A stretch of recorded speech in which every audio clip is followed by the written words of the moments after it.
নবম শ্রেণী যেটা বলছিলাম আর কি মানে প্রোটন আবিষ্কার বা ইলেকট্রন আবিষ্কার শেখানো হয়ে গেছে। নিউটন কিভাবে আবিষ্কার হলো ওটা শেখাবো। তারপরে কিভাবে ইলেকট্রনগুলো কোন কক্ষে কিভাবে থাকে সেটা শেখাবো। ইলেকট্রনগুলো নেগেটিভ এবং প্রোটনগুলো পজিটিভ হওয়া সত্ত্বেও কেন প্রোটনের মধ্যে ইলেকট্রনগুলো পড়ছে না, কেন কিভাবে কোন বলে ইলেকট্রনগুলো চারপাশে ঘুরছে সব শেখাবো। কিন্তু তার আগে কয়েকটা জিনিস মুখস্থ করতে হবে, যেটা সবার মধ্যে গুলিয়ে যায়, যে আইসোটোপ, তারপর আইসোটোন, আইসোবারের মধ্যে গুলিয়ে যায়, সেটা আমি শেখাচ্ছি এখন। এটা কিন্তু মুখস্থ বিষয়। আইসোটোপ একই পারমাণবিক সংখ্যা এবং ভিন্ন ভর সংখ্যা বিশিষ্ট পরমাণুগুলিকে পরস্পরের আইসোটোপ বলে। আচ্ছা, কি বলছে? একই পারমাণবিক সংখ্যা এবং ভিন্ন ভর বিশিষ্ট পরমাণুগুলিকে পরস্পরের আইসোটোপ বলে। আচ্ছা, আমরা এই যে পরমাণুটা লিখেছি, এই যে এখানে লিখেছি হাইড্রোজেনের 3টে আইসোটোপ আছে।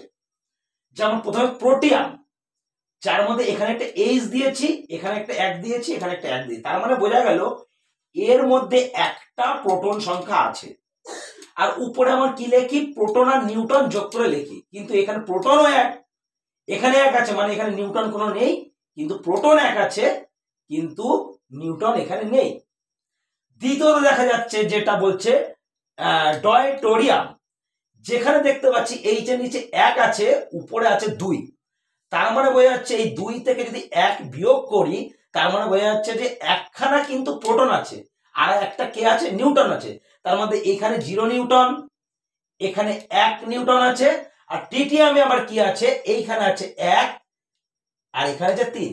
3 থেকে 1 মাইনাস করলে হচ্ছে 2। তার মানে 2টো নিউটন আছে।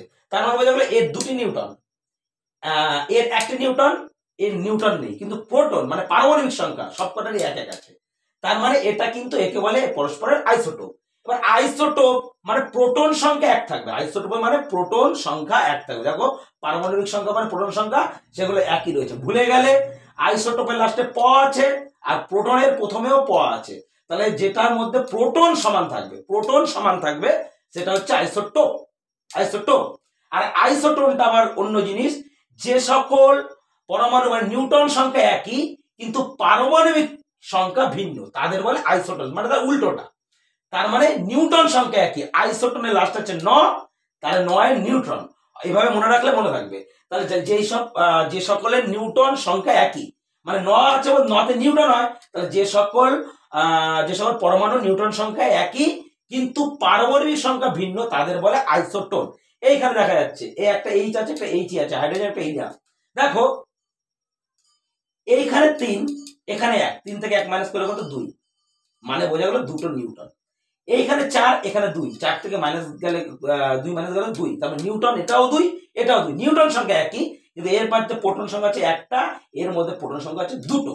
তার মানে নিশ্চয় প্রোটন সংখ্যা আলাদা, পারমাণবিক সংখ্যা আলাদা, কিন্তু নিউটন সংখ্যা কিন্তু একই রয়েছে। কারণ 3 থেকে 1 মাইনাস করলে 2, 4 থেকে 2 মাইনাস করলেও 2। তার মানে দুটোর মধ্যে কি নিউটন সংখ্যা কিন্তু একই রয়েছে। তার মানে বোঝা যাচ্ছে যে এটা হচ্ছে আইসোটোন। মানে আইসোটোনের নিউটন সংখ্যা 1 থাকতে হবে আর আইসোটোপে প্রোটন সংখ্যা 1 থাকতে লাগবে। আর প্রোটন সংখ্যা 1 থাকলে নিউটন সংখ্যা ভিন্ন হবে, আর এখানে নিউটন সংখ্যা 1 থাকলে প্রোটন সংখ্যা ভিন্ন হবে, আলাদা হবে। এবার আইসোবার জিনিসটা কি? বিভিন্ন মৌলের যেসব পরমাণু ভর সংখ্যা সমান কিন্তু পারমাণবিক সংখ্যা ভিন্ন, তাদের বলে আইসোবার। এর মধ্যে আবার ভর সংখ্যা 1 হচ্ছে। আমরা ভর সংখ্যা বলতে কি বুঝি? এখানে এটাও ভর সংখ্যা এটা লিখতে ভুল হয়ে গেছে।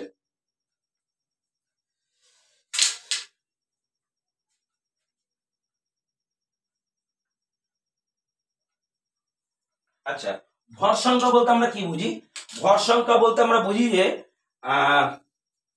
এইটার মধ্যে এই 40-এর মধ্যে কে কে আছে? প্রোটন আর নিউটন মিলে হচ্ছে 40। এখানেও প্রোটন আর নিউটন মিলে হচ্ছে 40। দুটোর ভর সংখ্যা একই। এবার কয়টা প্রোটন কয়টা নিউটন সেটা বড় কথা না, বড় কথা হচ্ছে দুটো মিলে হয়েছে 40। দুটো মিলে হয়েছে 40। যদিও বা এর মধ্যে প্রোটন সংখ্যা আছে 7, এর মধ্যে প্রোটন সংখ্যা আছে 18, কিন্তু তাদের ভর সংখ্যা কিন্তু 41 আর এটাও 40। যাদের ভর সংখ্যা 1 থাকবে, যাদের উপরে ভর সংখ্যা 1 থাকবে, সেটা হচ্ছে আইসোবার। এই তিনটে জিনিস মনে রাখলে আইসোটোপ এবং আইসোটোন এবং আইসোবারের মধ্যে গুলাবে না। সবচেয়ে ভালো জিনিস হচ্ছে প থাকলে প্রোটন সংখ্যা একই, আর আইসোটোনের ন আছে লাস্টে, মানে নিউট্রন সংখ্যা একই, আর আইসোবার হচ্ছে ভর সংখ্যা একই। এটা মনে থাকলে কিন্তু এটা আর গুলাবে না। এটুকু বলে দিলাম। আরো কিছু বোঝানো অনেক কিছু বাকি আছে, এটা মুখস্থ করে আসবে। এটা কিন্তু খাতায় লিখে নেবে, এটা খাতায় লিখে এটা মুখস্থ করে আসবে।